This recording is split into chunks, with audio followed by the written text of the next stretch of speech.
Welcome to நதிராஸ் kitchen.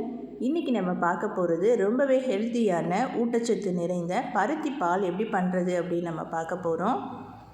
நம்ம சேனலை நீங்கள் புதுசாக பார்க்குறீங்க அப்படின்னா சப்ஸ்கிரைப் பண்ண மறக்காதீங்க. 2 கப் அளவு பருத்தி சீடு எடுத்திருக்கேன். இது எல்லா கடைகளிலுமே கிடைக்கும்.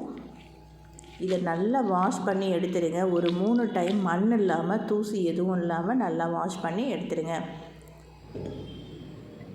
நிறைய தண்ணி ஊற்றி ஊற வச்சிடலாம். ஓவர் நைட் ஊற வச்சுருங்க. ஒரு 8 மணி நேரம் நல்லா ஊறணும். அப்போ தான் நமக்கு அதுலேருந்து நல்ல பால் எடுக்கிறதுக்கு ஈஸியாக இருக்கும். ஒரு 2 டேபிள் ஸ்பூன் அளவு பச்சரிசியை ஊற வச்சுக்கலாம். இப்போ ஒரு 8 மணி நேரம் நல்லா ஊறிடுச்சு.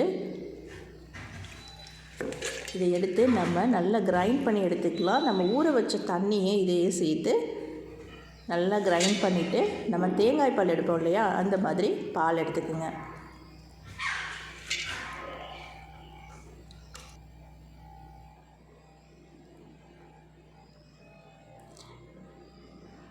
இப்போ நல்லா அரைச்சாச்சு. இதில் உள்ள பால் எல்லாத்தையும் நம்ம சேகரித்து எடுத்து வச்சுக்கலாம். இது ரொம்ப சத்து நிறைந்தது. டீ காஃபிக்கு பதிலாக நீங்கள் இந்த மாதிரி பருத்தி பால் செஞ்சு சாப்பிட்லாம். இதை வெறும் வயிற்றில் நீங்கள் சாப்பிட்டீங்க அப்படின்னா ரொம்பவே சத்துக்கள் நிறைந்தது. கனிமச்சத்துக்கள் அதிகமாக இருக்குது. குழந்தைங்களுக்கும் கொடுக்கலாம். டைஜஸ்ட் ப்ராப்ளம் எதுவுமே இருக்காது. சளி பிரச்சனை இருக்கிறவங்க, ரொம்ப வீக்கானவங்க இந்த மாதிரி பருத்தி பாலை நீங்கள் குடிச்சிட்டு வந்தீங்க அப்படின்னா ரொம்பவே சத்தானது இது. திரும்பவும் நான் தண்ணி ஊற்றி பால் எடுத்துக்கிறேன். ஒரு 3 டைம் இந்த மாதிரி நல்லா கிரைண்ட் பண்ணிவிட்டு பால் எடுத்து வச்சுக்கலாம். இப்போ நம்ம எடுத்து வச்சுருக்க பால் எல்லாத்தையும் ஒரு பாத்திரத்தில் சேர்த்துக்கலாம்.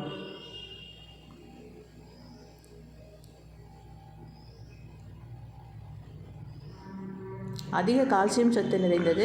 ஸோ இதை மிஸ் பண்ணாமல் வாரத்தில் ஒரு நாளாவது பருத்தி பால் செஞ்சு சாப்பிடுங்க. ரொம்பவே சிம்பிளான வேலை தான். நம்ம எடுத்து வச்சுருக்க பச்சரிசி இருக்கு இல்லையா, அதையும் நல்லா கிரைண்ட் பண்ணிவிட்டு இது கூட சேர்த்து நல்லா ஃபில்ட்ரு பண்ணிடலாம்.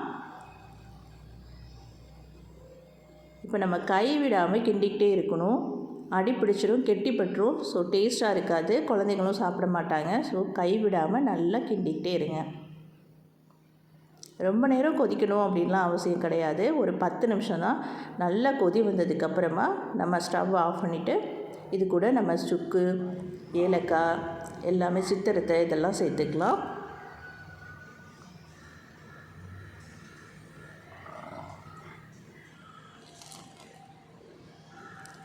ஒரு 10 நிமிஷம் நல்லா கொதிச்சிருச்சு. அந்த பருத்தியோட அந்த ஸ்மெல் எல்லாமே, பச்சை வாசனை எல்லாம் போயிடுச்சு.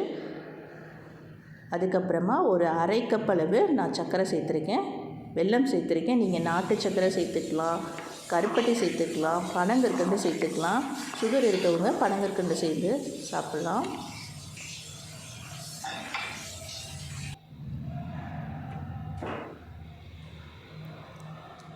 சுக்கு, ஏலக்காய் நான் இப்போ சேர்த்துக்கிறேன். ஒரு 1/4 டேபிள் ஸ்பூன் அளவு.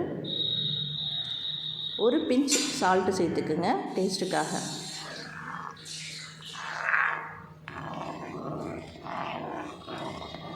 அதிகமான அளவு பச்சரிசி சேர்க்க வேண்டாம், ரொம்ப கெட்டியாயிடும். ஸோ ஒரு 2 டேபிள் ஸ்பூன் அளவு, ஒரு 2 கப்பு பருத்தி எடுத்தீங்க அப்படின்னா ஒரு 2 டேபிள் ஸ்பூன் அளவு சேர்த்தா போதும்.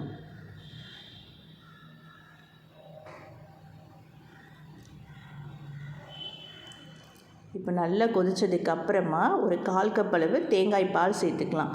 நீங்கள் வெறும் தேங்காய் பூ மட்டும் சேர்த்தும் செய்யலாம். இன்னும் டேஸ்ட் அதிகமாக நல்லா இருக்கணும் அப்படின்னா தேங்காய் பால் சேர்த்துக்கலாம். நான் ஸ்டவ்வை ஆஃப் பண்ணதுக்கப்புறமா தேங்காய் பால் சேர்த்துருக்கேன். தேங்காய் பால் சேர்த்ததுக்கப்புறம் கொதிக்க விட வேண்டாம். இப்போ கொஞ்சமாக தேங்காய் துருவல் சேர்த்துக்கிறேன். இது கூட நீங்கள் முந்திரி பருப்பு வறுத்து கூட சேர்த்துக்கலாம். அவ்வளோதான். ரொம்ப சிம்பிளான வேலை தான். சுவையான பருத்தி பால் ரெடி ஆயிடுச்சு. இதை கண்டிப்பாக மறக்காமல் செஞ்சு பார்த்துட்டு எப்படி வந்ததுன்னு சொல்லுங்கள்.